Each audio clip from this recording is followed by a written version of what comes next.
I've been a fan of Mission Impossible since I was a kid, and I used to watch reruns of the show with my dad. I loved everything about it, from the iconic theme song to the face masks. I was so excited when they decided to reboot it with a movie starring Tom Cruise oh so long ago. It feels like I grew up watching Tom Cruise in Mission Impossible movies. I was a kid when it started, and it's still going. With Mission Impossible Dead Reckoning Part 1 coming out today, I decided to rank the Mission Impossible movies. Number 6, Mission Impossible 2.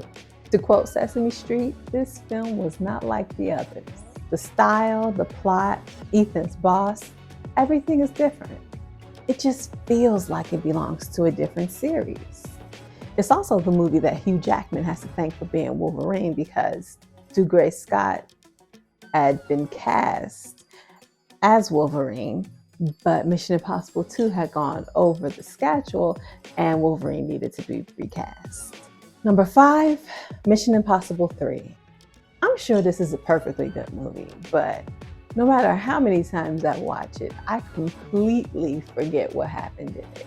So it's here because it's utterly forgettable. It's sad because it had the late, great Philip Seymour Hoffman in it, but even that didn't stop it from being utterly forgettable. Number 4, now it gets hard, because I really like the rest of these movies. Mission Impossible Rogue Nation. It was great. Loved the stunts. Him holding on to the plane, going underwater. I can barely remember the plot, but I do remember that the stakes remained high throughout the film, like in Ghost Protocol before it. Number 3, Mission Impossible, the one that started it all. When it first came out, people said it was confusing and said it was too complicated.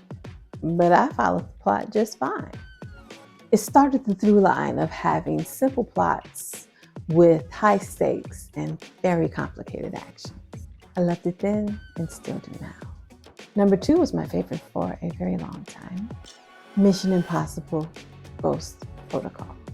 It's the divide between the first 3 films and the rest. Although all films have the simple plot, high stakes element, in Ghost Protocol, they keep raising the stakes. Just when they think they have one problem solved, an even bigger one will pop up on the horizon, and so forth, until the problems got bigger and bigger, and I was literally sitting on the edge of my seat watching this.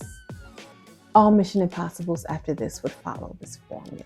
And number 1, Mission Impossible Fallout, the one that finally topped Ghost Protocol for me. It had high stakes and incredible stunts that kept going and going. And of course, a mole that you knew was Superman right away, because who else could it be?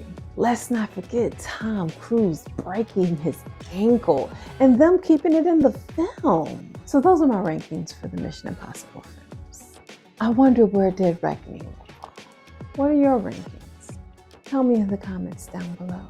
Don't forget to like, share, subscribe, and hit the bell icon so you know the next time I upload or go live.